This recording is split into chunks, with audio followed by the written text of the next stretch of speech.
Alexandra falou muito bem, mostrando realmente a realidade, né? E é isso que nós aqui da Assembleia Legislativa vamos buscar com mais efetividade a aprovação desse projeto de lei que trará mais segurança a toda a população. A deputada Beatriz Cerqueira está sempre aqui nessa luta e um projeto de lei que está realmente aqui desde o meio do ano passado e a gente espera realmente que ele dê andamento e que a gente consiga aprovar um projeto de lei que traga mais segurança à população de Minas. Eu vou passar a palavra agora para o Euler Cruz, para que presidente do Fórum Permanente de São Francisco, e em seguida a gente vai chamando as outras pessoas. Então, com a palavra o Euler. Obrigado, senhor presidente. Alô? Deputada, todos os presentes, agradeço o convite e vou tentar também me ater ao tempo aqui. Eu já falei isso que eu vou falar agora, mas eu acho que é necessário reprisar. Eu sou engenheiro e daqui 2 anos eu completo, se eu estiver vivo, 50 anos de profissão. Eu tenho me perguntado muito nesses últimos anos, né, eu acho que eu tenho obrigação de saber alguma coisa depois de 50 anos trabalhando como engenheiro. Eu sempre trabalhei com cálculo, com projetos. E, diferentemente de 90% dos meus colegas, né, aliás, talvez mais, eu trabalho ainda na parte de cálculo. A maioria dos engenheiros que eu conheço, tanto na parte minha, mecânica, quanto também civil, etc., e não só também engenheiros, mas geólogos, etc., passa para a parte administrativa. Então, são engenheiros de diretores e etc., que ganham mais. E, muitas vezes, consideram que os engenheiros calculistas, né, são aquele pessoal que não deu certo na vida, que teve que se ater a cálculo porque não tinha outra coisa, não teve competência para chegar a uma presidência, uma diretoria de uma empresa. Mas esses engenheiros, né, eles se julgam conhecedores do assunto, apesar de perder contato com a engenharia durante décadas. E eles assinam ARTs, assinam documentos, e o CREA reconhece como se eles realmente estivessem sabendo o que eles estão falando. E eu digo isso também de uma forma muito tranquila, porque eu tenho experiência com isso. O primeiro ponto é esse.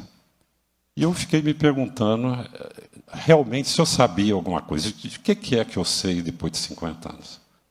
E a única certeza que realmente eu tenho é que a gente não pode ter certeza nenhuma dos resultados dos nossos cálculos, dos nossos projetos.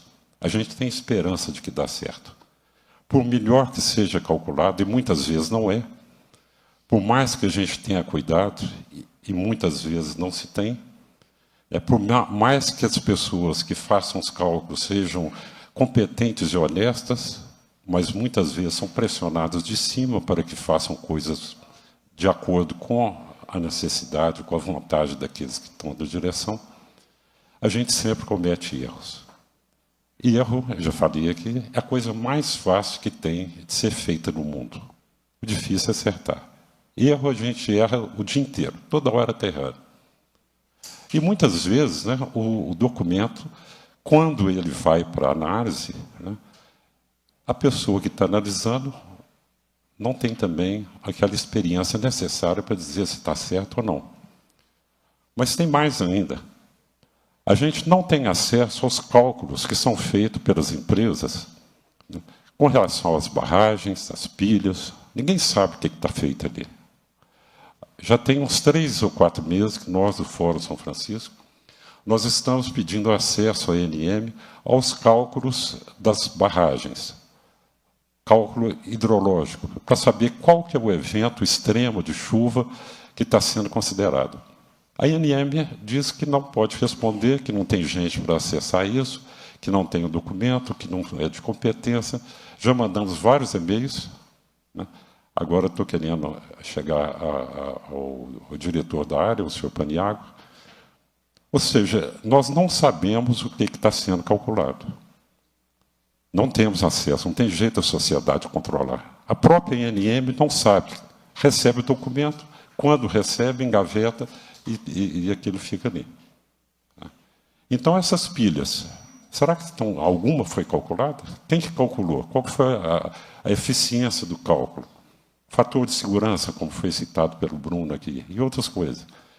Pegam dados de literatura, de artigo, mas não vão lá e fazem uma investigação da pilha para saber o que aquele material está ali. E barragem é a mesma coisa. Ou seja, então a gente está brincando de engenharia, está fingindo que está fazendo cálculo. O próprio CREA, o que ele pede? Pede um ART, anotação de responsabilidade técnica, que serve só para dizer o seguinte: se a pessoa errar, por incompetência vai ser presa. Quem que foi preso no caso de Mariano de Brumadinho? Ninguém. Para que serve a RT? O CREA, por acaso, tem uma comissão lá dentro de engenheiros competentes que faz análise dos cálculos para saber se aquele cálculo realmente é engenharia ou enrolação? O CREA não tem essa comissão. E diz que não é competência dele. Então, nós estamos na mão de quem? De Deus. As pessoas acham que estão calculando, os outros fingem que está calculado, põem o documento na gaveta e ninguém assume a responsabilidade, porque depois, quando a coisa acontece, não acontece nada, eu não sabia, etc. Nós temos isso aí, vários exemplos, né, que digam as vítimas de Mariana e de Brumadinho. E tem mais. Teve uma reunião no ano passado, do Copan, da CMI, a respeito das pilhas Fraile, lá de Congonhas. O Sandoval está aqui. Nós, do Fórum São Francisco, fizemos uma nota técnica, citamos um documento importantíssimo do Ministério Público e da EICOM, mais de 250 páginas, extremamente bem feito, muito competente, dizendo o que tem que ser o projeto de uma pilha de rejeito. Impressionante o documento. E um diretor da CSN, desculpa, eu esqueci o nome, não sei o nome dele, né, ridicularizou o Fórum São Francisco e o próprio documento do Ministério Público dizendo que aquilo não se aplicava. Como se ele, engenheiro, soubesse alguma coisa. Ou seja, o interesse da empresa não é na técnica, é fazer com que os acionistas tenham lucros exorbitantes cada vez maiores, independentemente do que seja. E nessa mesma reunião, uma servidora da SEMAD falou uma coisa importantíssima, que está gravada e que nós temos divulgado. Ela disse que a SEMAD não tem nenhuma competência de fazer análise de risco e não está no escopo da SEMAD de analisar risco. Isso não diz respeito, ela analisa a questão ambiental. Se vai ter um risco depois, isso está fora. Tá? Muito claro, extremamente claro. Então, quem que faz análise de risco? Ninguém. Para fazer uma análise de risco, você tem, inclusive, que ter um cálculo bem feito. Não tem. Então, uma lei como essa, né, que já deveria ter sido aprovada, a gente escutou aqui da deputada Beatriz a situação aqui que está. Será que realmente já vai ser aplicada? Porque se tiver nessa lei, falar, isso vai ser definido em regulamento. Acabou.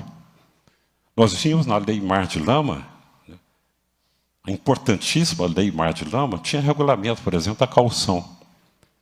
Demorou 5 anos para o governo fazer o regulamento. E saiu aquele que saiu. Nós vimos aqui. Uma vergonha.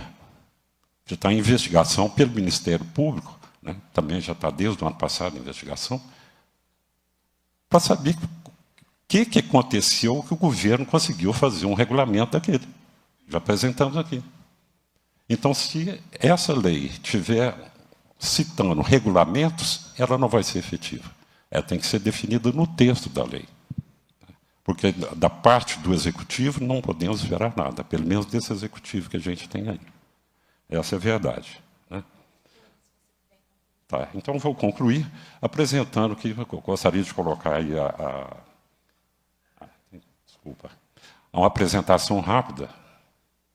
Muito rápido. Está no jeito aí? Pedi o pessoal para colocar a apresentação aí.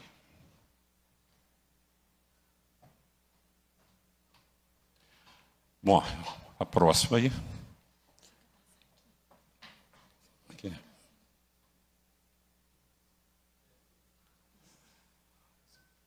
Sábado agora, 16 de março, parece que foi até um prenúncio do que ia acontecer aqui hoje dessa reunião, tá?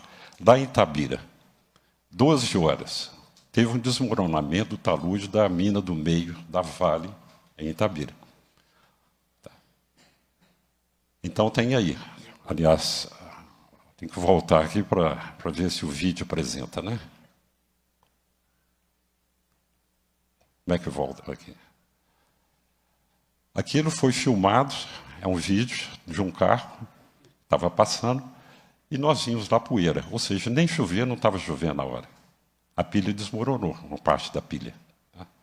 Então, é um vídeo, não estou conseguindo passar, isso é uma fotografia tomada de cima, a parte que desmoronou, e a gente vê lá embaixo, né, como no caso da Valoré, que tem um dique lá, que estava vazio. Também a mesma coisa que o Bruno falou, duas estruturas, uma em cima da outra, uma perto da outra. Desmoronou, cai lá, pode transbordar. Tá?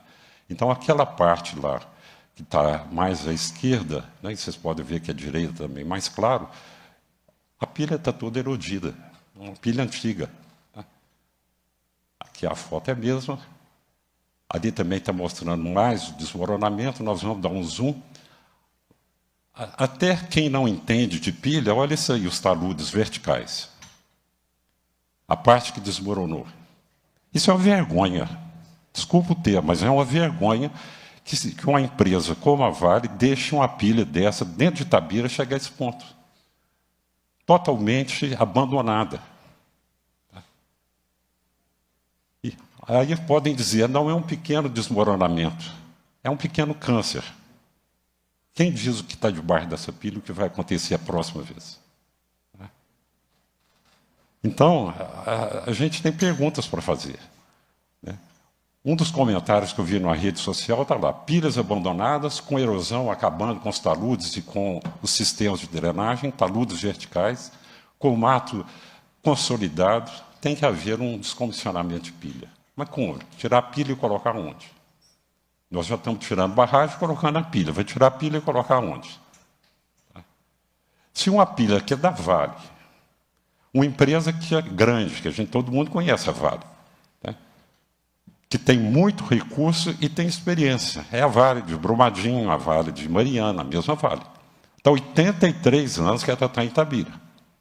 A pilha está dentro de uma cidade histórica. Se essa pilha está nessas condições, o que a gente pode, então, perguntar das pilhas das empresas menores e menos experientes e daquelas que estão ocultas aos olhos do público? Pilha que ninguém sabe. Quem conhecia a Conceição do Pará antes do deslizamento? Quem sabia que tinha uma pilha daquele tamanho lá em uma empresa com uma mina subterrânea? Então, a gente não sabe como é que estão essas pilhas. Ninguém tem informação. Não tem um cadastro de pilhas, a ANM não controla isso, ninguém sabe onde elas estão, como é que foram projetadas. Né? Conclua, por favor, senhor Euler. Temos mais várias... Concluímos, muito obrigado. Então é isso. Muito obrigado ao Euler, presidente do Fórum Permanente, pela contribuição. Vou passar rapidamente a palavra para o Euler, só porque ele quer fazer uma correção na sua fala. Muito obrigado. Eu queria me justificar aqui. Eu recebi uma informação de um morador de Itabira que aquilo era uma pilha e que tinha desmoronado. Tá? Não verifiquei e passei isso para frente. Então, gostaria de pedir desculpas e retirar da minha fala o que eu disse sobre o desmoronamento da pilha. É muito importante que isso fique registrado aqui. Então, eu retiro tudo que disse com relação àquela apresentação, porque eu não tive a competência, como eu disse, a gente sempre está errando, né, de verificar a informação que eu recebi. Muito obrigado.